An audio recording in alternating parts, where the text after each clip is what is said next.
Stoichiometry is a big word, but basically all it means is that you have a chemical reaction, and within that you can relate the quantities of the products and the reactants. So the amount of product and reactant for that reaction. You can start with the amount of product and calculate how much reactant must have reacted. You can start with one reactant and calculate how much of another reactant you need. You can start with a reactant and calculate how much product you could possibly get. It's very flexible, so as long as you have a chemical equation that's balanced and you have the quantity of one substance, you can calculate a related quantity for any other substance in that equation. Now this is a super useful tool of chemists, and it is a cornerstone of chemistry. So you will see this in this chapter, chapter 3, you will see it in chapter 4, you will see it in chapter 5, you'll see it in chapter 6, and you'll see it in chapter 9. So this is not going anywhere. So any amount of effort you can spend to learn this well at first glance, you will not regret. And we will continue to build on it. So I'm going to teach you in this module the very first part of stoichiometry, just one way to do it. And with each successive module, we'll teach you another way to approach it. Always, your general process is the same, but the details will change. Okay, so before we even look at stoichiometry, I want to take you through the 3 steps of stoichiometry. There's 3 steps and 1 pre-step, okay? The pre-step is make sure you have a balanced chemical reaction equation.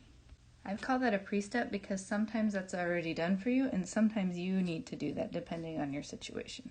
Okay, now once you have a balanced reaction equation, you are ready to relate the amount of one substance to the amount of another substance within that reaction.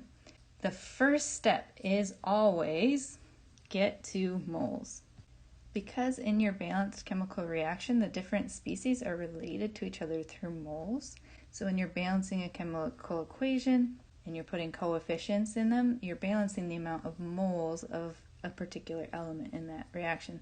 Because they're related in regards to the number of atoms or the number of moles of atoms, you can't relate them directly through any other unit of measurement. The only one that will work is atoms or moles. To get from moles to atoms is the same every time, so we just shortcut and we use moles. So no matter what unit you are given, always get to moles. When you're first introduced to stoichiometry, you are usually given grams, and to convert to moles you use the molar mass. But as we expand on this, you may be given the volume and the molarity. Don't panic if you don't know what that is yet.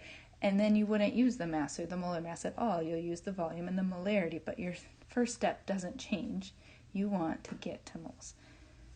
The second step is convert from the species that you have information about, so the one that you were able to get to moles in, to the species that you are wondering about, or the one that you're asking the question about. So basically going from the given to the goal in terms of moles. To do that, you use the molar ratio that you find in the balanced reaction equation. If it's 1 mole to 2 moles, then you use that 1 to 2 ratio to go from the moles of your given to the moles of your goal.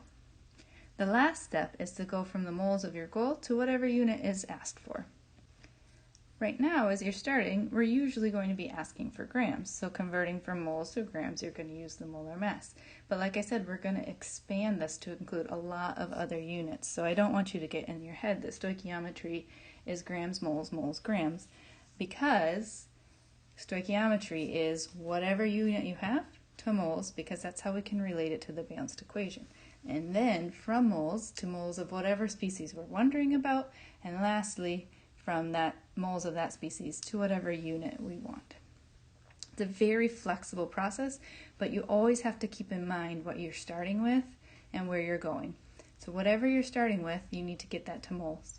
Then you need to convert from that substance to the moles of another substance, and from the moles of that substance to whatever unit you're looking for.